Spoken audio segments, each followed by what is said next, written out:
السلام علیکہ یا سیدی یا رسول اللہ وسلم علیکہ یا سیدی یا حبیب اللہ۔ جی دوستو، زکوٰۃ اسلام کا ایک بہت ہی اہم رکن ہے اور یہ عبادت بھی ہے، اور اسلام کے 5 ارکان میں سے یہ رکن جو زکوٰۃ ہے تو یہ بہت ہی اہمیت کا حامل ہے، اگرچہ باقی ارکان بھی اپنی اپنی جگہ اہمیت کے حامل ہیں، مگر زکوٰۃ جو ہے یہ ہمیں ہمدردی کا سبق بھی دیتی ہے، مسلمانوں کے ساتھ ہمدردی، تعاون اور ثواب کمانے کا ایک ذریعہ ہے۔ تو آپ ادھر جو ہے غور کریں، ذرا توجہ کریں، اندازہ لگائیں اس بات سے کہ اسلام کتنا پیارا دین ہے کہ ہمدردی کا سبق دیتا ہے۔ زکوٰۃ کے ذریعے باقی بھی ذرائع ہیں، لیکن زکوٰۃ کے ذریعے ہمدردی کا درس دیتا ہے۔ ہم زکوٰۃ دیتے ہیں غریب کو، مسکین کو، فقیر کو، یعنی مسلمان کو جو حقدار ہے، تو اس سے دل میں ہمدردی بھی پیدا ہوتی ہے اور اس کے ساتھ تعاون بھی ہو جاتا ہے اور عبادت بھی ادا ہو جاتی ہے۔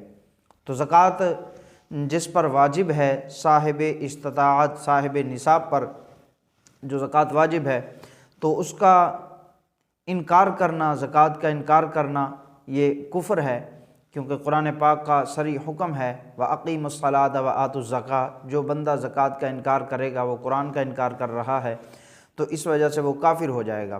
تو جس پر زکوٰۃ واجب ہے وہ ضرور ادا کرے، اور ادا کرتے وقت دیکھیں کہ ہم کہاں دے رہے ہیں، جس کو دے رہے ہیں وہ حقدار بھی ہے یا نہیں۔ بعض اوقات ایسی جگہ دے دیتے ہیں جو حقدار نہیں ہوتے، اور بلکہ کچھ لوگ تو ایسے ہوتے ہیں کہ جو کافی مالدار ہوتے ہیں مگر زکوٰۃ کھا رہے ہوتے ہیں، زکوٰۃ کا پیسہ بھی کھا رہے ہوتے ہیں، تو مگر ہم نے جو ہے اس کو دینا ہے جو اس کا مستحق ہے، حقدار ہے، مسکین ہے۔ تو زکوٰۃ نہ دینے کے اللہ تبارک و تعالی نے عذابات بھی تیار فرمائے ہیں۔ جس نے زکوٰۃ ادا نہیں کی، واجب ہونے کے، فرض ہونے کے باوجود بھی زکوٰۃ ادا نہیں کی، تو ان کے لیے عذابات ہیں۔ حضرت سیدنا عبداللہ ابن عباس رضی اللہ تعالی عنہما کے دور مبارک کا ایک واقعہ ہے کہ ایک شخص فوت ہو گیا۔ جب فوت ہوا تو اس کو غسل دیا گیا، کفن دیا گیا اور نماز جنازہ پڑھائی گئی۔ اس کے بعد اس کو دفن کرنے کے لیے جب قبر کھودی گئی تو وہاں پہ ایک بہت بڑا اژدہا سانپ نکل آیا، تو انہوں نے وہ جگہ بند کر دی، ایک اور جگہ جو ہے قبر کھودی تاکہ اس کو دفن کریں۔ اس جگہ بھی وہی سانپ، وہی اژدہا، اللہ کا عذاب جو ہے وہ تیار بیٹھا تھا۔ تو پھر 2-3 جگہ جب قبر کھودی، یہی ماجرا دیکھا، تو لوگ حضرت عبداللہ ابن عباس رضی اللہ تعالی عنہما کے پاس چلے گئے، ماجرا بیان کیا کہ یہ مسئلہ ہے، یہ مسئلہ ہے، تو اب کیا کیا جائے؟ تو حضرت عبداللہ ابن عباس رضی اللہ تعالی عنہما نے دریافت کیا ان کے گھر والوں سے، یعنی جو مر گیا تھا مالدار شخص، تو اس کے گھر والوں سے پوچھا اس کا گناہ کیا تھا، کیا جرم تھا؟ تو انہوں نے بتایا کہ یہ شخص اپنے مال کی زکوٰۃ نہیں دیتا تھا، زکوٰۃ ادا نہیں کرتا تھا۔ تو حضرت عبداللہ ابن عباس رضی اللہ تعالی عنہما نے فرمایا کہ اس کو اسی جگہ دفن کر دیا جائے، جس جگہ بھی اس کی قبر کھودو گے تو وہاں پہ اس کے لیے عذاب تیار ہوگا، کیونکہ یہ شخص زکوٰۃ واجب ہونے کے باوجود زکوٰۃ ادا نہیں کرتا تھا، تو یہ اس کو جو ہے عذاب اسی طرح ملتا رہے گا۔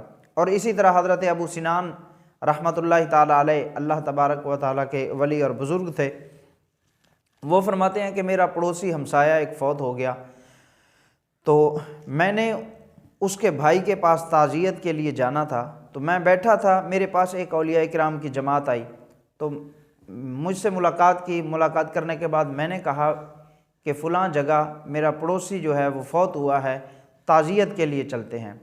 تو ہم ایک جماعت اور قافلے کی شکل میں چلے، ان کے پاس پہنچے، تو جس کا بھائی فوت ہو گیا تھا وہ زار و قطار رو رہا تھا، تو ہم نے تسلی دی، صبر اور استقامت کا درس دیا کہ موت جو ہے وہ ضرور آنی ہے، برحق ہے، ایک نہ ایک دن چلے جانا ہے۔ بہرحال وہ فرماتے ہیں کہ ہم نے تعزیت کی، تو وہ کہنے لگا یہ مجھے بھی پتہ ہے، موت آنی ہے، چلے جانا ہے، ہر جاندار نے موت کا مزہ چکھنا ہے، لیکن میرے رونے کی وجہ کچھ اور ہے۔ آپ نے پوچھا کیا وجہ ہے؟ تو کہنے لگا کہ وجہ یہ ہے کہ میرا بھائی فوت ہو گیا، اور جب اس کو دفن کر دیا گیا، لوگ واپس آئے، میں کچھ دیر کے لیے قبر پہ رک گیا، وہاں بیٹھ گیا۔ تو جب لوگ واپس چلے آئے تو میں نے قبر سے آوازیں سنی، قبر سے آوازیں آ رہی تھیں، اے لوگوں مجھے اکیلا چھوڑ کر چلے گئے، میرے بھائیوں، میرے رشتہ داروں، دوست احباب مجھے اکیلا چھوڑ کر چلے گئے اور قبر میں مجھے عذاب ہو رہا ہے۔ تو میں ڈر گیا اور میرے دل میں جو ہے نا ایک خوف طاری ہو گیا، اور ادھر سے بھائی کی محبت بھی تھی، تو میں نے جوں توں کر کے قبر سے مٹی ہٹا دی۔ تو مٹی ہٹائی، میں نے دیکھا میرا بھائی جو ہے وہ قبر میں ہے، آگ کی لپیٹ میں ہے، اللہ تبارک و تعالیٰ کا عذاب اس کو گھیرے ہوئے ہے، اور اس کے گردن میں جو ہے وہ لوہے کی زنجیر ہے، لوہے کا توق پہنا ہوا ہے۔ تو مجھ سے برداشت نہ ہو سکا، تو میں نے اس آگ کو، عذاب کو ہٹانے کی کوشش کی۔ میں نے جیسے ہی آگے ہاتھ بڑھایا تو میرا ہاتھ بھی جل گیا، ہاتھ نکال کر دکھایا تو ہاتھ جلا ہوا تھا۔ تو میں اپنے بھائی کی وجہ سے رو رہا ہوں کہ اس کو عذاب ہو رہا ہے۔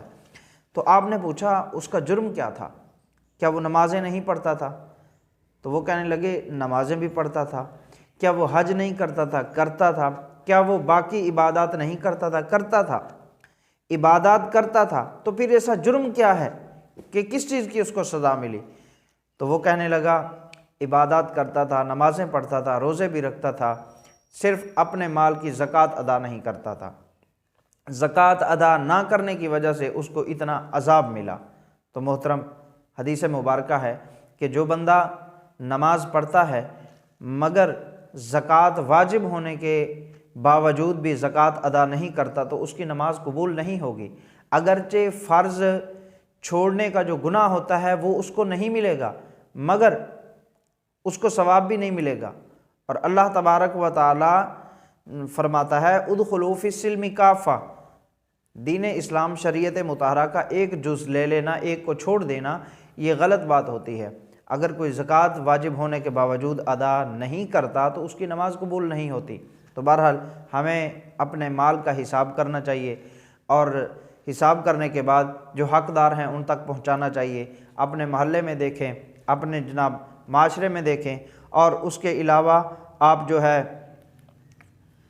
اسی طرح اور علاقے میں رشتہ داروں میں دیکھیں، یا مزید سنی جامعات جو ہیں جہاں دین کا کام ہو رہا ہے آپ ادھر دیکھیں، آپ جو ہے وہاں تعاون کریں، اپنی زکوٰۃ، صدقات اور نفلی صدقات بھی آپ وہیں ادا کریں۔